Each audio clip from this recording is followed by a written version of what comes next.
Hello, Cinnabar Moths, or any kind of moth you'd like to be. Welcome to the Writer's Triangle, Cinnabar Moths podcast about all things publishing and books. Today we are here with international author Tom Howard. Tom, how are you doing today?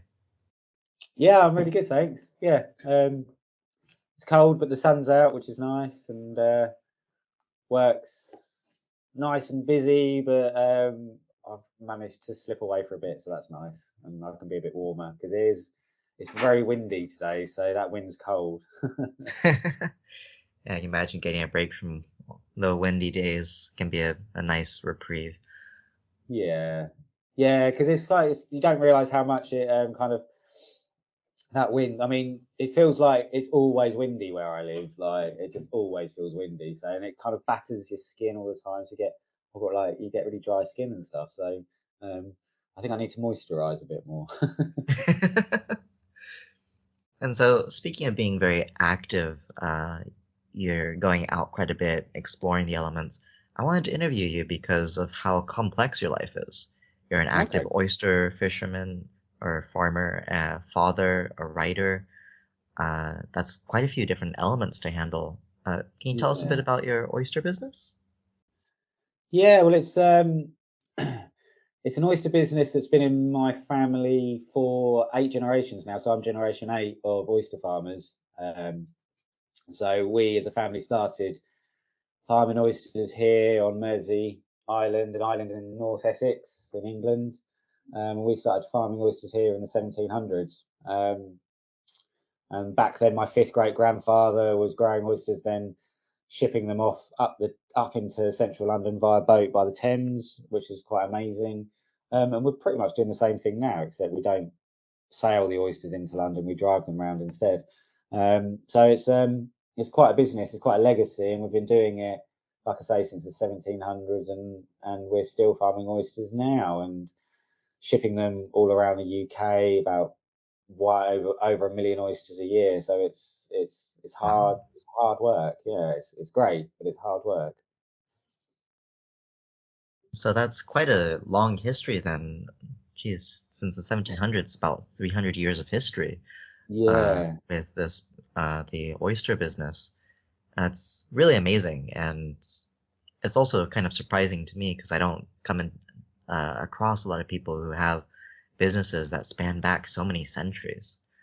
yeah, yeah. I mean, So, it's yeah, it is quite a legacy, and like I say, I think we are the oldest oyster farming family in the world. So it's like you kind of feel a sense of there is a weight of expectation on that in many ways, but at the same time, it's wonderful that I can share in that as well.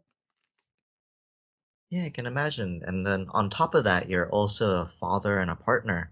How do you balance being a dad with your business and all of that? Um, I don't know. I blag it all the time, I think. So I mean, the thing is like Gemma, my fiance, and I, we when we got together, we met on our masters when we were doing creative writing masters together. That's where we met back in 2016, and I I think I pretty much fell in love with her when I met her, and she eventually gave in and wanted to like go for a date with me, like and yeah, it's been wonderful. But we when we got together, one thing we said is we'll never have children. Like she didn't want children and I didn't.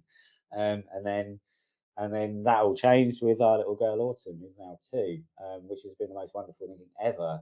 But from day one of Autumn being born, Gemma and I were like, we have no idea what we're doing because we don't really have any experience with children because we didn't want children. So I kind of Mm. didn't have that knowledge or experience of being around children because I was never interested. So been blagging it from that day ever since. And well, Autumn's still alive, so that means we're doing something right and she's happy. And yeah, and Gemma and I are getting married very soon.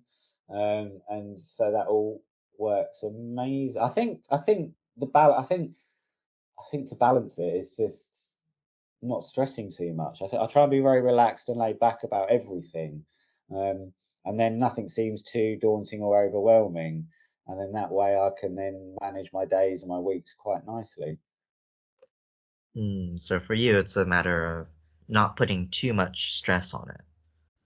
Yeah, I think at the end of the day, you can never get everything done that you need to do in a day, like with a business or anything. So I think it's just kind of, I'm very good at prioritizing and working out what's really important for right now and what can wait. What's not.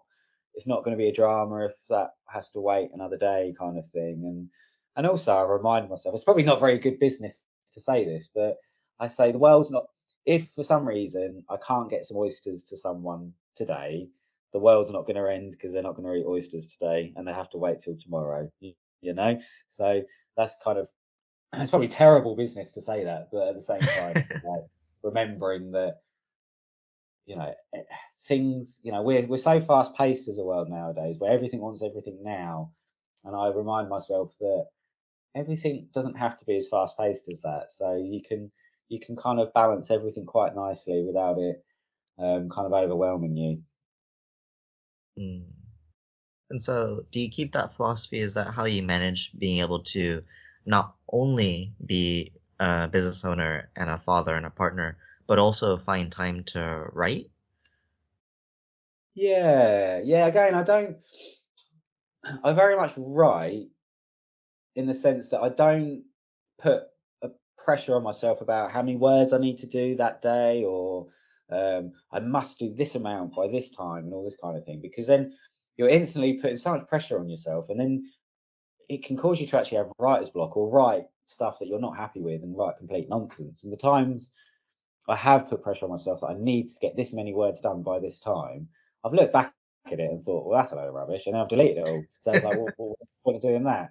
Whereas when I just, because the way I write is very much I just go with the flow with it, and just, if I knock out 50 words which are amazing, then I'm happy. If I knock out 5,000 words which are amazing, then I'm happy. But I don't pressurize myself. I just let myself create in the moments that I have in a day where I can do that, and just see where it goes, and just kind of try and be chilled out about it as much as possible.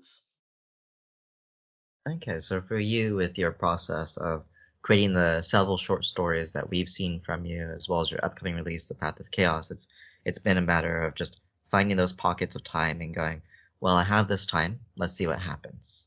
Yeah, absolutely. And also when I do that, like, I mean, yesterday was a prime example, because I tend to write in the evenings and at night, when everyone else has gone to sleep, kind of thing, and just spend that time. Um, but if I, like yesterday, I found a little bit of time in the afternoon, so I did a little bit of writing then. But what I did was I wrote something that then, and I had to stop it because I had to get on with some stuff for the business. But I stopped it on a cliffhanger, which then meant in the evening I was desperate to get back to it, to finish what I was writing, to kind of conclude that cliffhanger. And then I wrote another load of stuff which I was really really happy with, and that just was wonderful for me, because it kind of propelled me on. So sometimes I starve myself of finishing a paragraph or something. Um, so then I have to come back to it later in the day because I need to get it done, because I almost need to know what's going to happen myself. So it's quite a motivational way of writing for me. Okay, so you find that it's easier to write with sort of at times, even when you have time to complete a thought or a section, not doing so. So the next time you write, you're like, I have to finish that section. Yeah, yeah, it's quite. That doesn't happen all the time, but when that does happen, it's quite nice because I get excited about finishing it off because I want to know where the story's going myself. Because Mm. sometimes it goes completely differently to how you think it's going to go when you first start writing it. I know the when as having written the book myself, I found it quite difficult to write and work at the same time, which is why I've only written one book and haven't written short stories and such. Is just Yeah, kind of finding that drive and that time and energy to devote to feeling good about the writing and also getting into the writing. So yeah. for you, how do you find the motivation on top of, dealing with being a father and being the owner of a business and having all these responsibilities? How do you find the drive on top of that to spend more energy as a writer? Well, I think actually, like, I was actually thinking about this the other day, and part of that is this is the one life I've got, and I've always been dreamt of being a writer alongside anything else I was doing. And back in 2015, I was really, really unwell. I had really, really severe depression, and it caused a lot of problems, and I was really, really unwell. And that's what motivated me to do my masters, because I thought this is the only life I've got, and I want to do so much more than what I've done. And I kept beating myself up all the time that I hadn't done enough and all this kind of thing, and really not being kind to myself. And so when I'm writing now, it's like I'm being kind to myself. I'm saying you can do this, and you're good at it, and and and you've always wanted to do this, so just keep doing it for the rest of your life. Go for it, because you can manage it. You can do it alongside everything else, because you can. You've written The Path of Chaos, and it's out there and for people to read, and that's wonderful. So it shows that you can manage it, Tom. So keep going with it, because it's what you love, and that's the thing. I just love it, so I'll keep doing it, and manage my time in a way that means that I'm not burning myself out as well. Okay, so for you, writing is more than just a creative expression, but also kind of an expression of self-love. Yeah, absolutely. It's almost like I'm just saying to myself that I'm proud of myself, and my Mm. writing is a kind of expression of that, I think. So because I always, for so many years, I wasn't proud of myself, and I always thought of myself in really poor ways, and so now I, I, I've turned that round, and now I write because I'm like, yeah, you can do this, and you're good at it, and so show others how proud you are. So yeah, it's kind of there's a real element of like of self love and like nurturing your mental health, and so I do it in a way to nurture my mental health, and that makes me kind of really happy.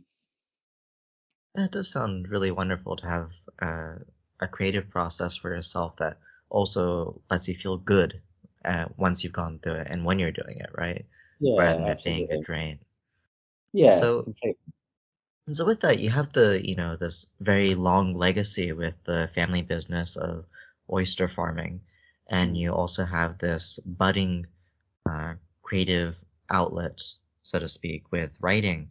Do you yeah. feel any pressure or weight from these things, or how do you feel about them? Sometimes I feel the pressure because I mean, with the family business, it is a long legacy to maintain, and the world has changed so much in recent years because of so it's in the UK. Obviously, COVID impacted the world on how businesses work, so it really changed how we had to approach business, because it changed the way people are living, because it absolutely turned the world on its head. And in Britain as well, Brexit has massively changed the kind of the makeup of the UK and how we buy things and sell things, um, and so all these elements have really changed how to do business. So we've had to massively adjust to this very, very quickly to keep the business alive. Um, so I'm always thinking about how to keep the business moving forward, and to adapt and change in a way that makes sure that we're successful and keep being successful. So I feel that pressure, because you can't get complacent, because within business, I've found that if you get complacent, it's very easy to suddenly fall behind, and you're suddenly losing custom, and you're not really sure why, but because you've lost interest. So there is that pressure, because I want to build a legacy for Autumn, my 2-year-old girl, because she might become ninth generation oyster farmer if she wants to be, or she'll tell me that that's a silly idea. Why would you want to be rolling around in mud all the time? And do something in the dry or something, or be a fellow writer. I don't know, but so yeah, there is that pressure, because I feel a pressure that it's 8 generations, possibly 9 generations of us as a family doing this, and it'd be amazing to see it go on for who knows how many more generations. So there is that pressure.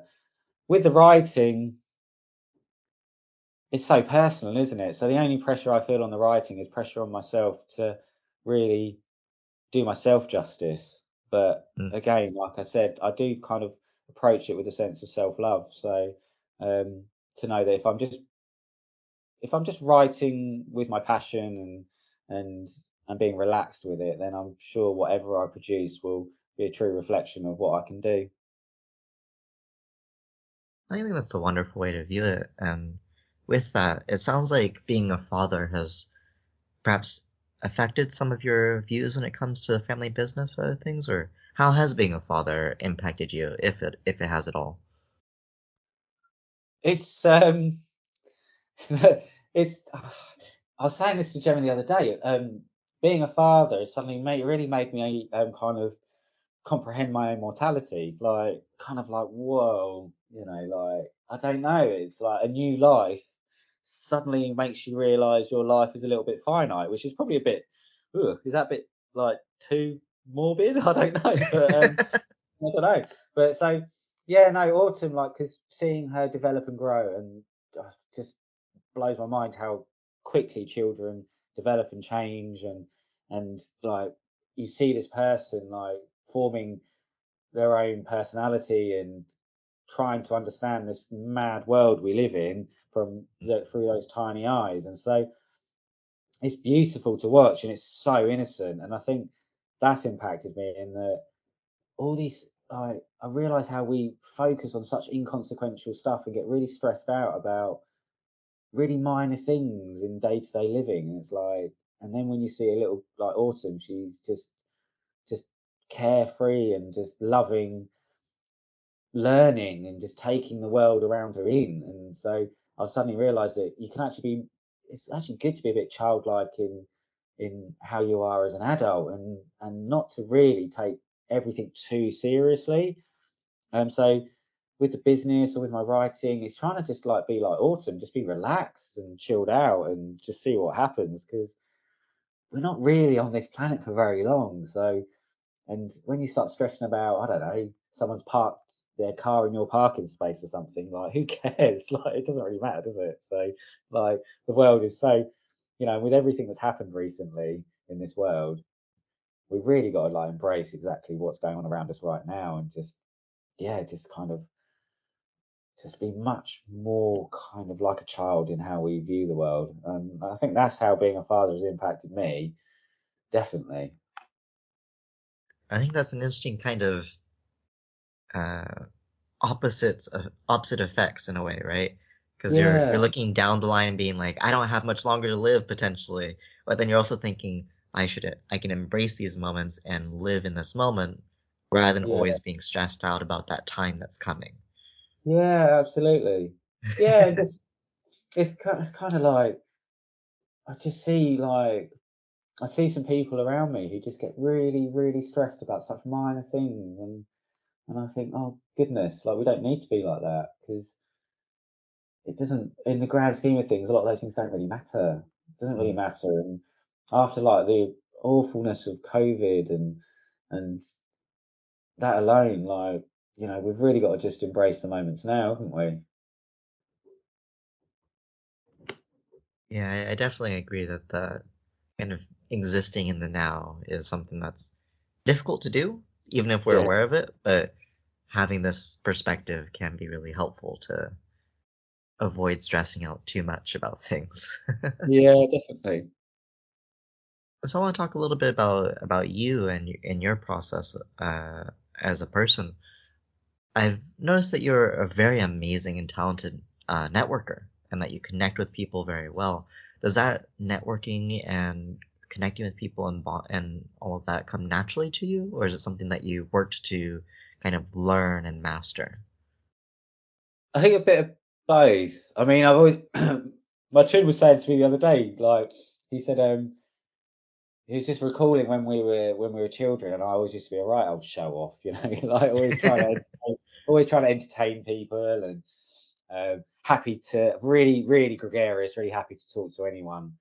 Um, so I've always been quite happy just talk to people, to strangers, to anyone, like just to make them feel comfortable. Um, so whenever I get invited to a wedding, when I used to be single before I met Gemma, like, and if any friends were getting married, they'd always shove me on my own with a table full of strangers, and I'd be like, why can't I sit with friends? And they're like, yeah, because you can talk, but you can make people feel comfortable. So I'd end up like trying to, like talk to all these strangers to make them feel kind of welcome within like that event or something. I've always been quite happy to do that kind of thing.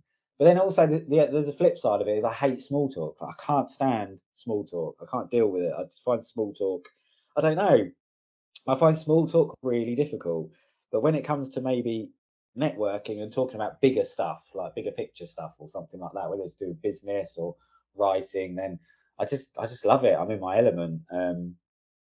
But again, there is a massive kind of learning curve with it as well, because I do love to talk, so sometimes it's holding myself back a little bit and letting someone else talk, as opposed to just going on and on and on. So yeah, there is a natural side to it, but yeah, there is especially within business, like learning when to shut up.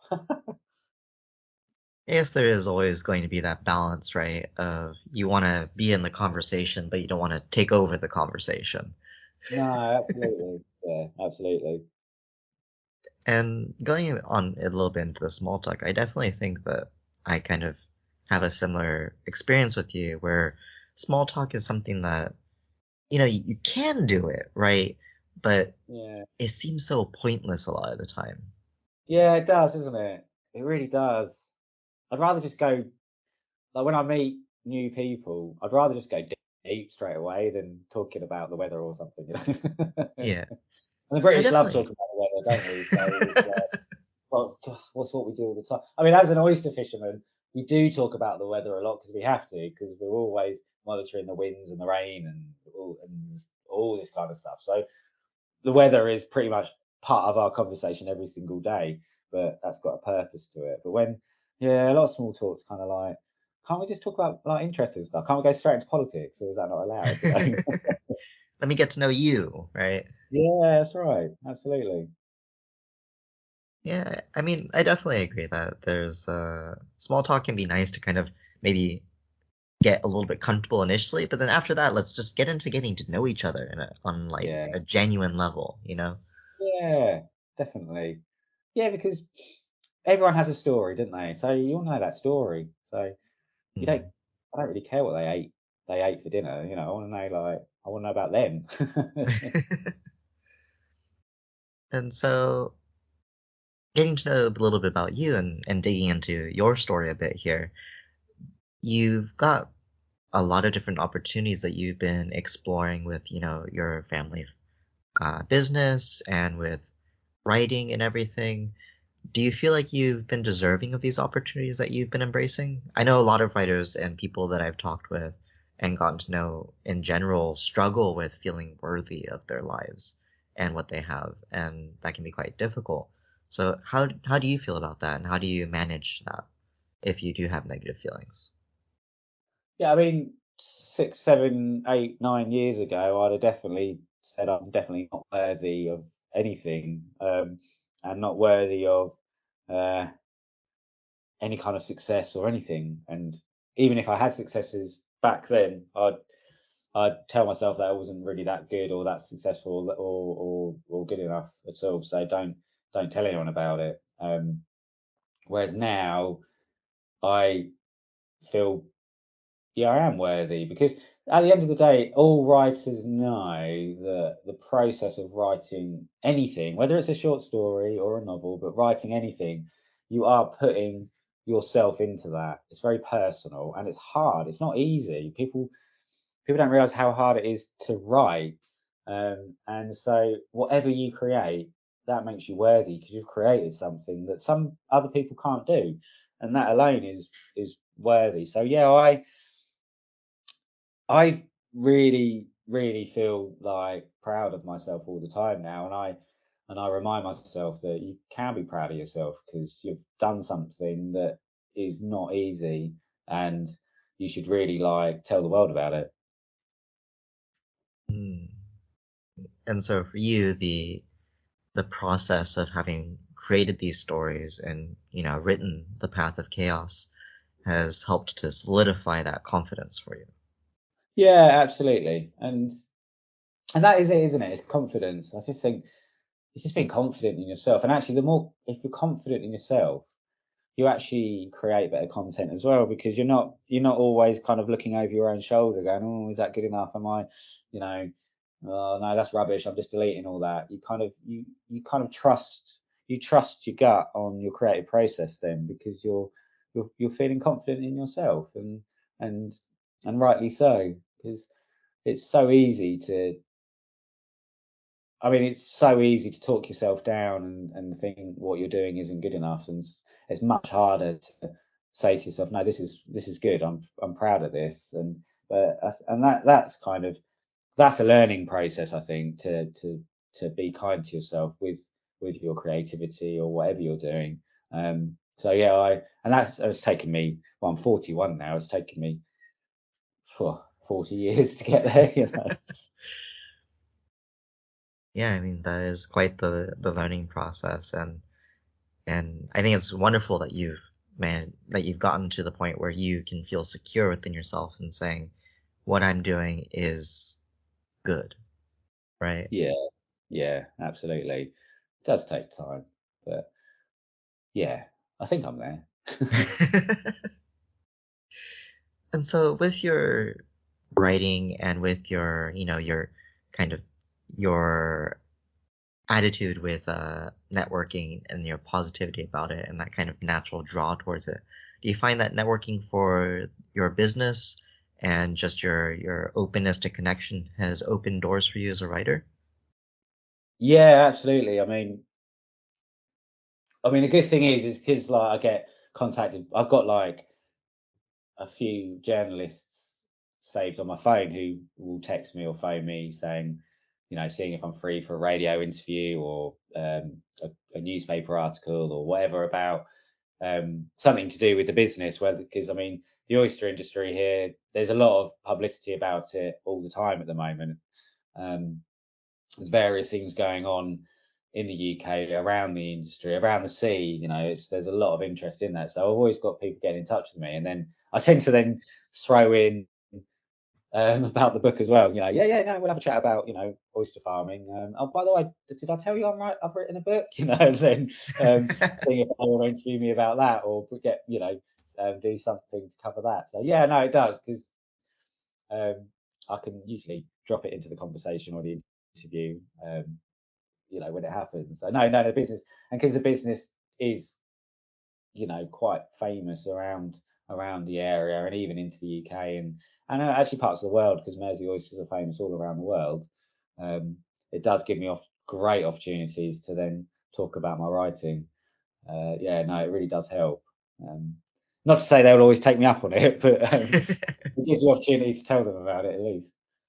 Yeah, of course. I think that's wonderful that you have a way to kind of connect more with your writing and perhaps reach a broader audience than you might otherwise be able to, right?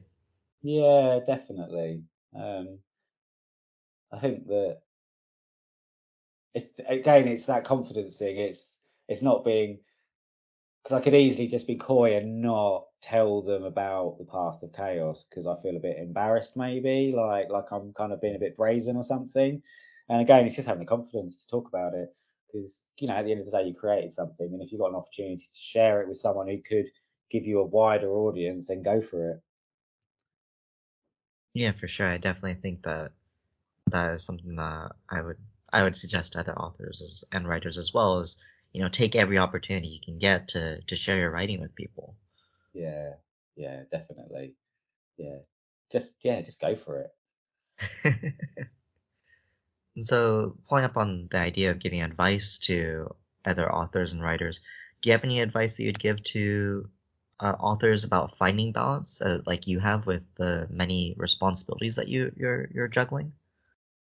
Um, yeah, I'd say that one thing to find balance is to not take yourself too seriously, because when you take yourself really seriously and like put loads of pressure on yourself about what you're doing, you end up being unable to find balance.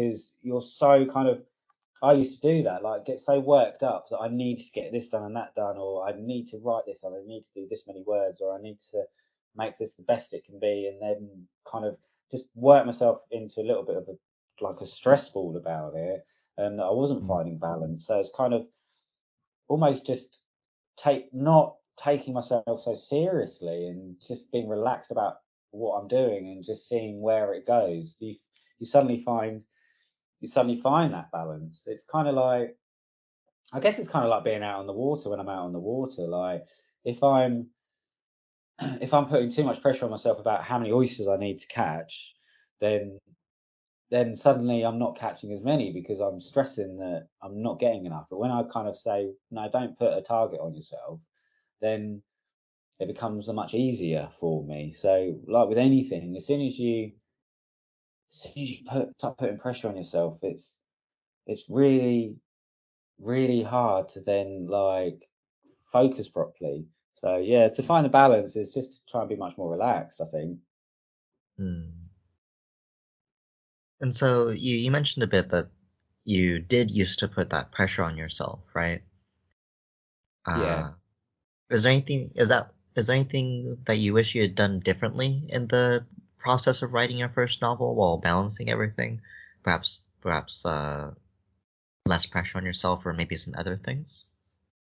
Um, I think with the first novel, with The Path of Chaos, like I think there was a moment where I was kind of stressing that it wasn't good enough and that maybe I wasn't writing enough each day and things like that. So really, I mean, but then I think I'm not gonna, no, I wouldn't do anything differently as such because I think, well, at the end of the day, that creative process was what that creative process and what came out of it was a book I'm really proud of.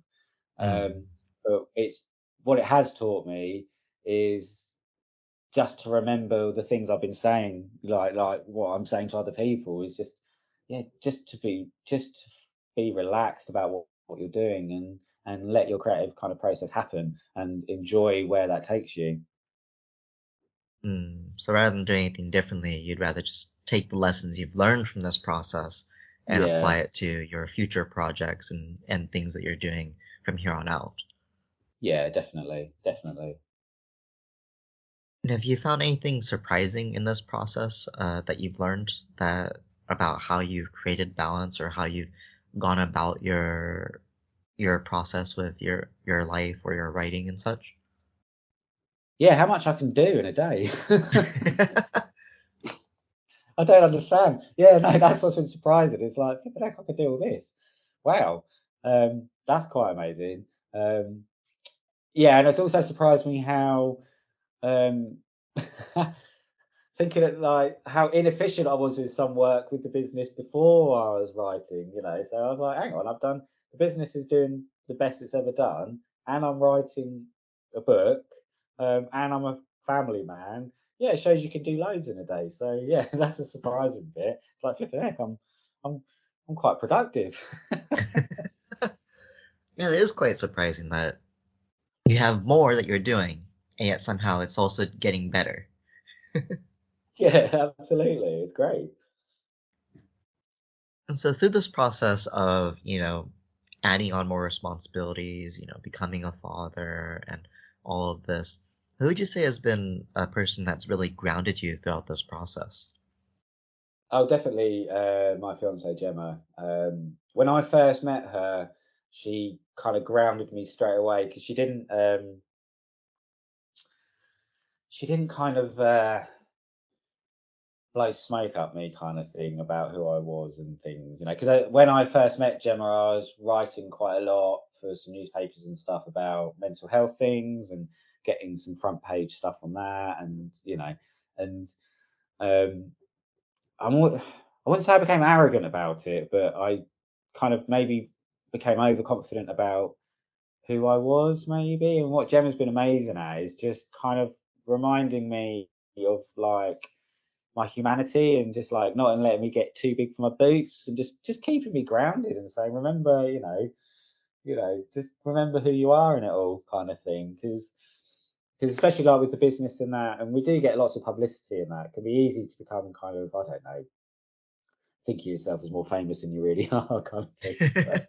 So, but no, Gemma's just really grounded me because because she cares for me and loves me and looks after me in many ways, and that just having that kind of unconditional love at home just makes everything much easier to handle.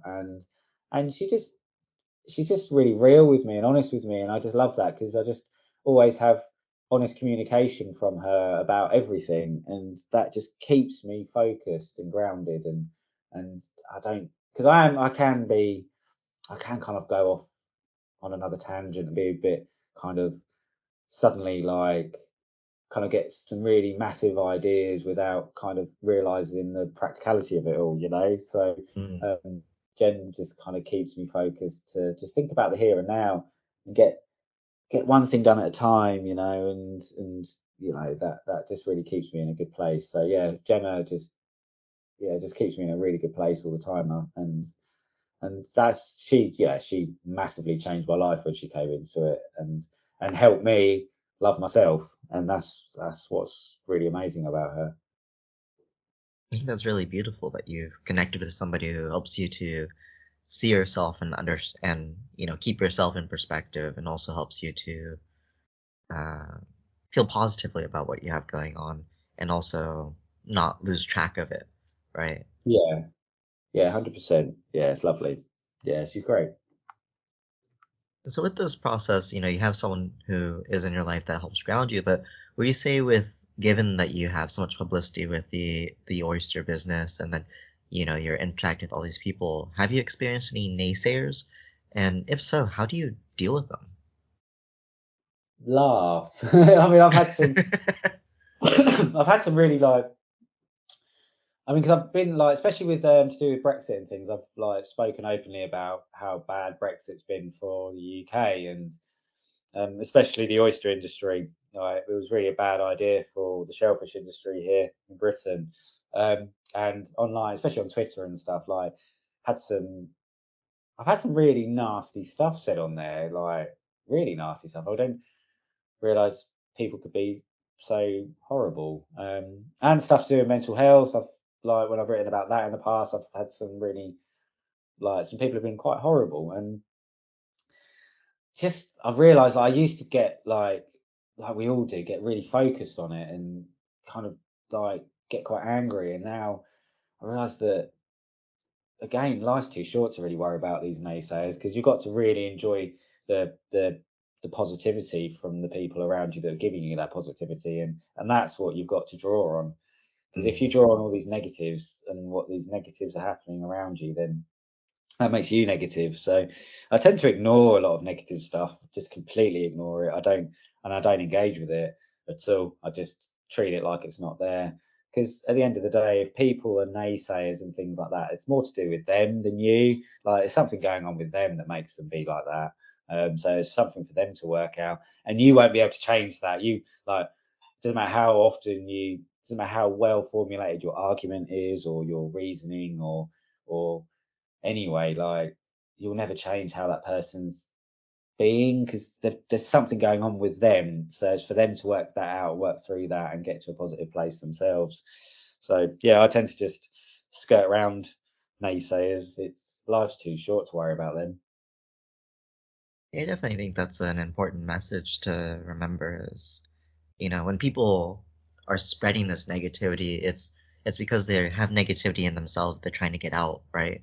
And it's not Yeah. really about what you have going on, because they don't even really know what you have going on to begin with. No, And exactly. Yeah. and so Yeah. it's really It's, just, yeah. It's projection, isn't it? It's a yeah. projection usually. So I do think that you have a wonderful way of handling it, being like, yeah, they're going through something, but I'm not gonna let that impact what I have going on with my life. Yeah, completely. Yeah. And one of the things going on with your life is that you have a currently 2-year-old daughter. Yeah. And with that, I'm curious, would you encourage your daughter to be a writer or an oyster farmer, or do you have any ideas of what you'd like her to become? I like her to be whatever she wants to be, really. If she wants to be a writer, or if she wants to be a writer, or if she wants to go into the business, become an oyster farmer, then I'll completely encourage her with that and give her all the support she needs. But I'll give her all the support she needs, regardless of what she wants to do.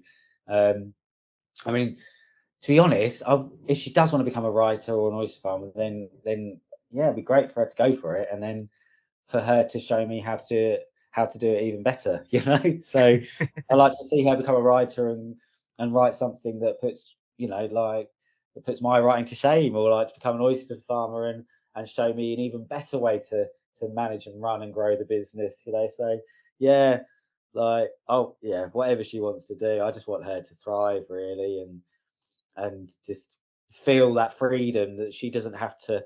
I don't want her to feel the pressure that she has to do anything that I've done. I only want her to do it if she really, really wanted to. So Mm. if for some reason, like, I think the family business will keep on going for many, many years. But if that means when I'm retired and don't have Autumn running it, but still have people running it, then that's fine by me. You know, I don't think she should feel the pressure to go into the family business at all, just because of its legacy, because that's not fair on her. I just want her to just be free in whatever she wants to do. And if she wants to be a writer, then be a writer. If she wants to, I don't know, be a lawyer, whatever, just whatever she wants to do. And that's the message I'm going to keep giving to her for many years to come. I think that's a beautiful message, and I think it's wonderful that you're going to support her in, her dreams. Yeah, definitely. Because I had some dreams when I was a kid, and I didn't necessarily get to support for those dreams. So I don't ever want Autumn to feel that way, that she didn't have the support to follow in those dreams. So yeah, whatever she wants to do, go for it, and I'll be with her every step of the way. Mm, I think that's wonderful. And with that, you're gonna you have your own things that you have going on with the business and everything, and that's going to keep moving forward, just like she's going to keep growing and potentially grow into the business or do something else with her life. But do you have any upcoming projects beyond writing that you would like to share with everybody that's happening soon or perhaps now even? Um, well, I mean, with the business, we're constantly trying to expand and grow what we do. So, I mean, our family business, because we have like a stall at Borough Market in London, and that's always just so busy and vibrant and exciting. Borough Market alone is like really, really wonderful place. If you're into food and into people who are producing food with real integrity, then we love being a part of that. So I'd go, and if you're in London, check out Borough Market. Um, or but back on Mersey, where our farm is, like, we're trying to get people to really understand where food comes from, because a lot of the time, especially in Britain, supermarkets kind of take away that personal process of where food is actually produced. So Right. on Mersey, it's very much about, if people come to Mersey, then they can see what goes on with how we farm our oysters, because we've got like a lot of the processing we do is on the waterfront. So on Mersey, there's like a main strip of road which has got all the boats, and you can see all the oyster beds, and there's like where we process our oysters, this black shed where we process our oysters, and so we kind of encourage people more and more to come and see that and see what we do on Mersey and Essex. So if people are about and in this area of Essex, then come and see us, because it's always exciting to share what we're doing with other people, because we're really passionate about getting people to really understand that providence of food. Yeah, I do think that the kind of how things end up on your plate is very like closed curtains, behind closed doors. Not a lot is known about it a lot of the time. And so I do think it's wonderful that you're pushing for more transparency and more understanding from consumers to understand, hey, this is the process of oyster farming, you know? Yeah, absolutely. And I think we're proud of what we do, and we want other people to kind of experience it and see it, and then And like in Britain, British people are a bit funny about certain types of food. So for us, it's educating people so they kind of get out of their comfort zone a little bit and try things, new things like oysters. Yeah, it definitely makes sense to me. And uh, with growing projects and everything, I hope that, more people come to appreciate the process of oyster farming, and uh, hopefully with all your projects that you have going on, that they go well. And for everybody who's listening, be sure to check out Tom's work and Tom's projects. Tom, can you tell us where we can find you, social media, websites, and all of that? Yeah, I mean, find me on Twitter. I'm at Howard Tom, Haward Tom. Or I have a website as well, tomhoward.com. So you can find me there. On my Twitter, it's got a link to my link tree, and then that kind of takes you to everything. So it takes you to our family business website, takes you to my author website. There'll be links on how to buy my book, and other things on there as well. So yeah, there's lots. Yeah, you can definitely go that way and then see kind of a bit of everything of what I'm up to and what my family's up to and what's going on with the Path of Chaos. Yeah. It's very wonderful. And thank you to all of our beautiful moths for listening. And thank you for Tom for taking the time to come on to the podcast and talk with me today. It's been a wonderful No, time having thank you. Thanks for having me. It's been great. you. For now, though, bye bye.